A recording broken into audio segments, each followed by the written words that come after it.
Good afternoon.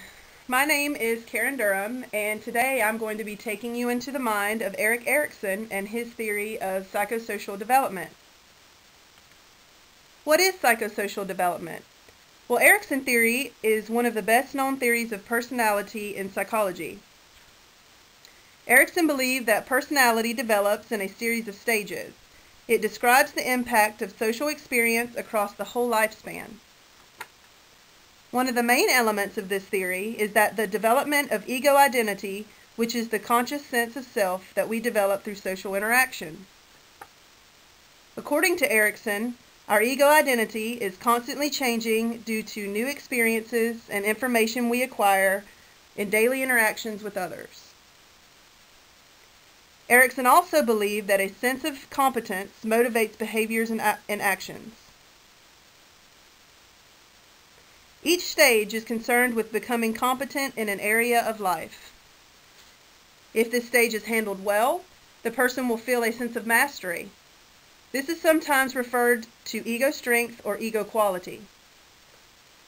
If the stage is managed poorly, the person will emerge with a sense of inadequacy. In each stage, Erikson believed people experience a conflict that serves as a turning point in development. These conflicts are centered on either developing a psychological quality or failing to develop that quality. During this, the potential for personal growth is high, but so is the potential for failure. Next, I'm going to take you through each of the stages. There's actually 8 stages. Now, stage 1 is the infancy stage, and this is birth to 18 months. The basic conflict here is trust versus mistrust. Now, Erikson feels that an important event during this time is feeding. Children develop a sense of trust when caregivers provide reliability, care, and affection. A lack of this will lead to mistrust. Now, an example here of trust, you have a woman who is swaddling her newborn baby. At this point, the caregiver is being very nurturing and very caring, so therefore the child is going to develop more trust. Now, on the opposite end of that, you have a mother who is more concerned with talking to her friend, whispering to her friend instead of caring for her child who is crying at that time. So therefore the child is going to be a little more mistrust or show more mistrust. Stage 2 is early childhood, which is 2 to 3 years. The basic conflict here is autonomy versus shame and doubt. Now, Erikson feels that an important event during this time is toilet training or potty training. Children need to develop a sense of personal control over physical skills and a sense of independence. Success leads to feelings of autonomy. Failure results in feelings of shame and doubt. Now, an example of autonomy here, we have a child who, as Erikson feels, an important event during this time is going through her potty training. And as you can see, she's very happy, she's doing the right thing, and she feels very confident and a sense of independence at that point. Now, on the other end of that, you have the same kid who is not doing her potty training correctly, and she's very shamed and a lot of doubt with that. As you can see, she's crying. So, this puts her in that state of mind. Now, stage 3, which is the preschool years, and that's 3 to 5. The basic conflict here is initiative versus guilt. Now, Erikson feels that exploitation is an important event during this time. Children need to begin asserting control and power over the environment. Success in this stage leads to a sense of purpose. Children who try to exert too much power experience disapproval, resulting in a sense of guilt. Now, a good example of initiative. Here you have a group of kids who are out playing on the playground. And you have a young man, as you can see here, a child, who is grabbing a couple of his classmates and kind of, leading them on and asserting himself and, trying to get them to do something. This is an example of initiative. And, he's asserting control and power. Now, the opposite of that, you have a child here who maybe tried to exert too much power, and her friends on the other side there have experienced some disapproval of that. Now she's off to the side. She's feeling very guilty about herself. Now, stage 4 is the school age, and this is 6 to 11 years. The basic conflict here is industry versus inferiority. Erikson feels that an important event at this point is obviously school. Children need to cope with new social and academic demands. Success leads to a sense of competence, while failure results in a sense of feeling inferior. Now, a good example of the industry conflict here, you have a young man who is accomplished a great deal, it seems like, with his certificates in both the academic realm and the sports realm. So he at this point is feeling very competent. He's very pleased with what he's doing. Now, on the other hand, you have a young man who obviously is not doing well in those types of things, and you can see it looks like he's behind a fence, so he might be playing baseball. So he is not doing well in his extracurricular activities and his academic demands, so therefore he is feeling inferior.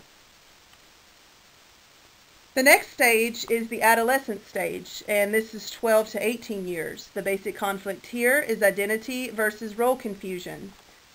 The important event at this stage is social relationships. Teens need to develop a sense of self and personal identity.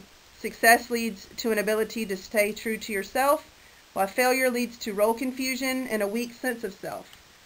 Now here we have a good example of identity. We have 4 young students who have kind of taken on the emo role, and they seem to be, very into their personal identity. They're definitely staying true to their self. You can see they're happy with each other, and they're definitely at that point, okay with their personal identity, and they don't have any confusion. Now, on the other end of that, you might have a young man who is possibly having some concerns or some doubts with his sexual identity, and his sexuality, his preference, and he might have come out to his parents that he has some sexual confusion, or maybe to his peers, and they aren't, they don't seem to be okay with that and share some concern there. So obviously he's going to be a little confused and have a weak sense of self. Now, stage 6 is the young adulthood, which is 19 to 40 years. And the basic conflict here is intimacy versus isolation. Now, Erikson feels an important event here is relationships. Young adults need to form intimate, loving relationships with other people. Success leads to strong relationships, while failure results in loneliness and isolation. Now, an example of intimacy here, we have a couple who seems to be very loving, they're compassionate, they seem to be very comfortable with each other and communicative, and of course this, forms a strong intimacy, a strong relationship, loving relationship.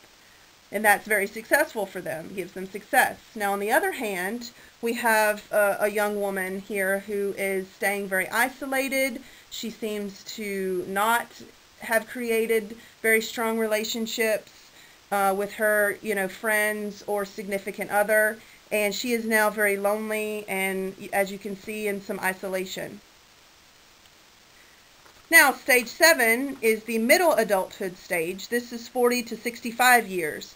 The basic conflict here is generativity versus stagnation.